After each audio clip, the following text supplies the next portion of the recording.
आदरणीय भक्तजनों सादर प्रणाम। महालक्ष्मी नमस्तुभ्यं, नमस्तुभ्यं सुरेश्वरी। हरिप्रिये नमस्तुभ्यं, नमस्तुभ्यं दयानिधि, नमस्तुभ्यं दयानिधि।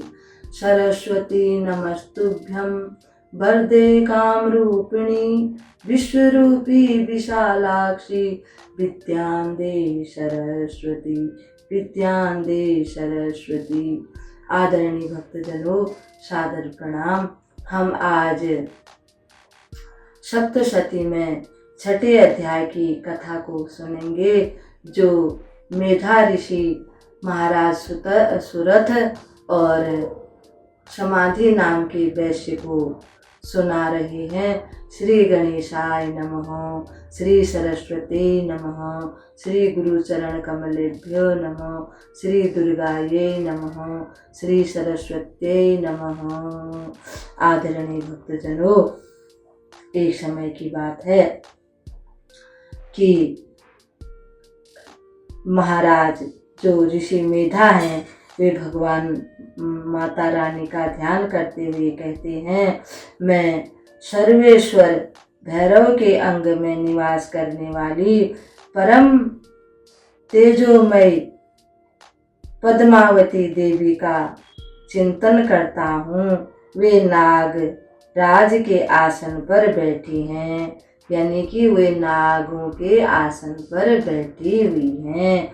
वे माता नागों के फणों में सुशोभित होने वाली मणियों की विशाल माला से उनका जो शरीर है वो शोभायमान हो रहा है। उन्होंने सुंदर नागहार धारण कर रखा है।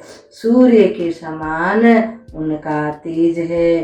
3 नेत्र उनकी शोभा बढ़ा रहे हैं। वे हाथों में माला, कुंभ यानी घड़ा, कपाल, आप कपाल जानते होंगे, कमल और मस्तक पर अर्ध चंद्रमा का मुकुट धारण किए हुए हैं। ऐसा उन माता का स्वरूप है। उन माता को हम बार बार प्रणाम करते हैं। ऋषि कहते हैं, राजन, देवी का यह कथन सुनकर कल हमने सुना था कि माता रानी ने सुग्रीव नाम के दूत को वहां से भेज दिया था। शुंभ और निशुंभ ने सुग्रीव नाम के दूत को भेजा था माता रानी को मनाने के लिए, और माता रानी ने आने से इनकार कर दिया। अब हम आगे सुनते हैं। सुनकर दूत को बड़ा दुख हो गया। उसने दैत्यराज के पास जाकर सब समाचार विस्तार से कह सुनाया। दूत के उस वचन को सुनकर दैत्यराज अत्यधिक कुपित हो गए। यानी कि देवी माता ने कहा था कि मैंने अनजाने में ही एक प्रण ले लिया था कि जो मेरे जैसा शक्तिशाली होगा, जो युद्ध में मुझे पराजित करेगा, वही मेरे योग्य होगा, उसी के साथ मेरा विवाह होगा, मैं उसी से अपना विवाह करूंगी। तब शुंभ और निशुंभ ने धूम्रलोचन नाम का जो उनका सेनापति है उसको युद्ध के लिए भेजा।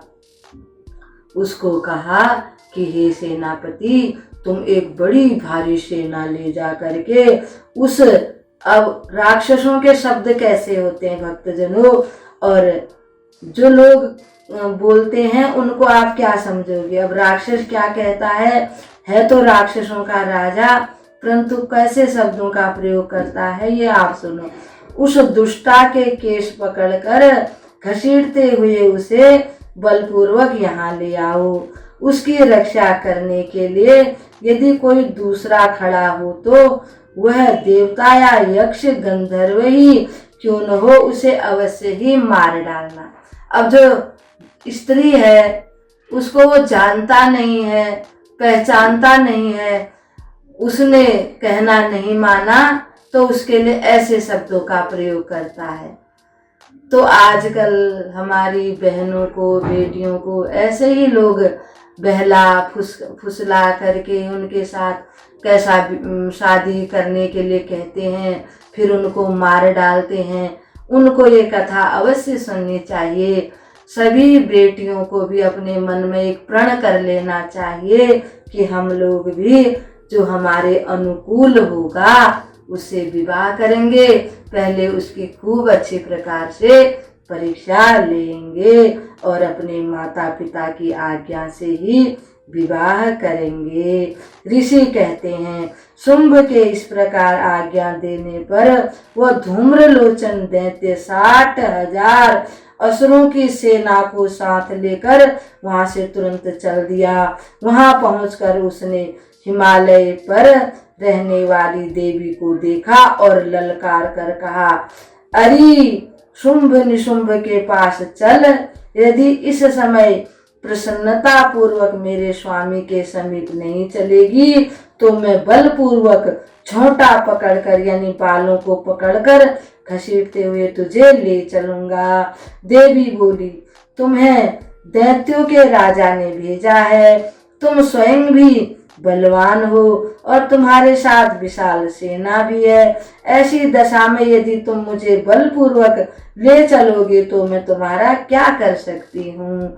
माता रानी बड़ी गंभीरता से बोल रही हैं, क्योंकि वो तो समझती हैं कि ये सब हमारे ही बालक हैं, इनकी बुद्धि खराब हो गई है। इस प्रकार से माता उस सेनापति को कहती हैं। ऋषि कहते हैं, देवी के यूं कहने पर असुर धूम्रलोचन उनकी ओर दौड़ा।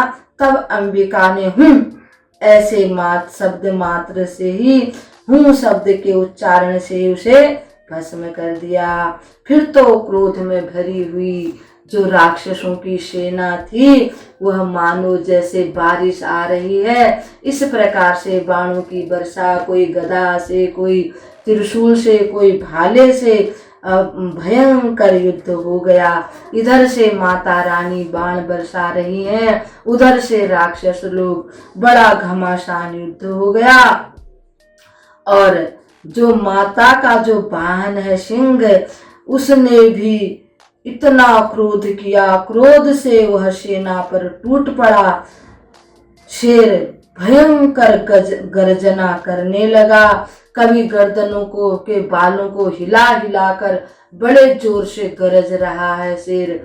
उस युद्ध के मैदान में किसी को अपने नाखूनों से फाड़ के मार दे रहा है, किसी को अपने दाढ़ों से, किसी को बड़े जोर से सिर से, इस प्रकार से दहाड़ मार मार करके वह राक्षसों को मार रहा है।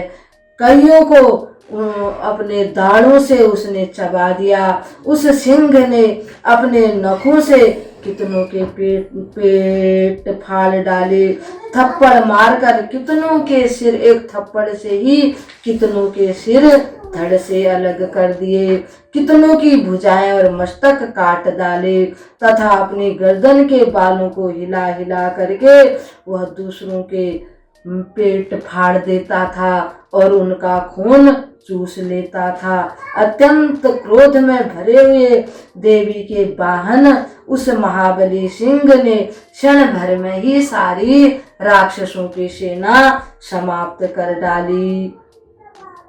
शुंभ ने जब सुना कि देवी ने धूम्रलोचन असुर को मार डाला है और उसके सिंह ने सारी सेना समाप्त कर दी है, तब उसके क्रोध का आरा पार नहीं रहा।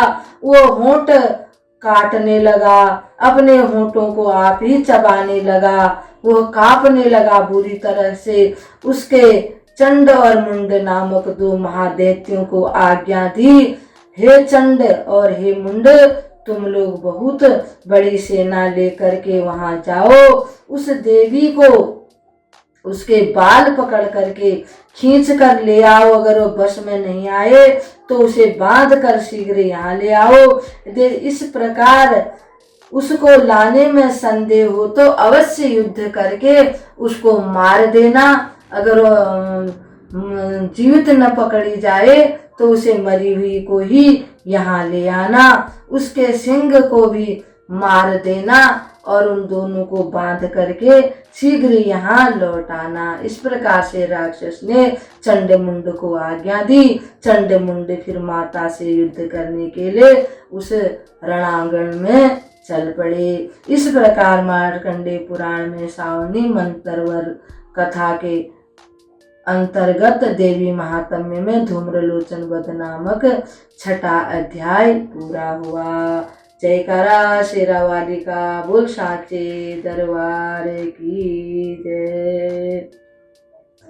दिल के दुखड़े माँ सुनाने आ गए, दिल के दुखड़े माँ सुनाने आ गए। हम तेरा दीदार पाने आ गए, हम तेरा दीदार पाने आ गए। दिल के दुखड़े माँ सुनाने आ गए, दिल के दुखड़े माँ सुनाने आ गए। आज कर दो हम पे माँ इतना करम, आज कर दो हम पे माँ इतना करम। हो के जग से हम बेगाने आ गए, हो के जग से हम बेगाने आ गए। हम तेरा दीदार पाने आ गए, हम तेरा दीदार पाने आ गए। दिल के दुखड़े माँ सुनाने आ गए, दिल के दुखड़े माँ सुनाने आ गए। खाली दर से ना लौटाना माँ हमें, खाली दर से ना लौटाना माँ हमें, खाली दर से ना लौटाना माँ हमें।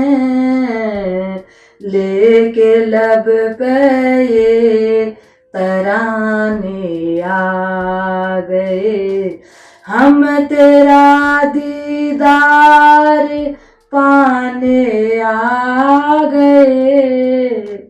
दिल के दुखड़े माँ सुनाने आ गए, दिल के दुखड़े माँ सुनाने आ गए।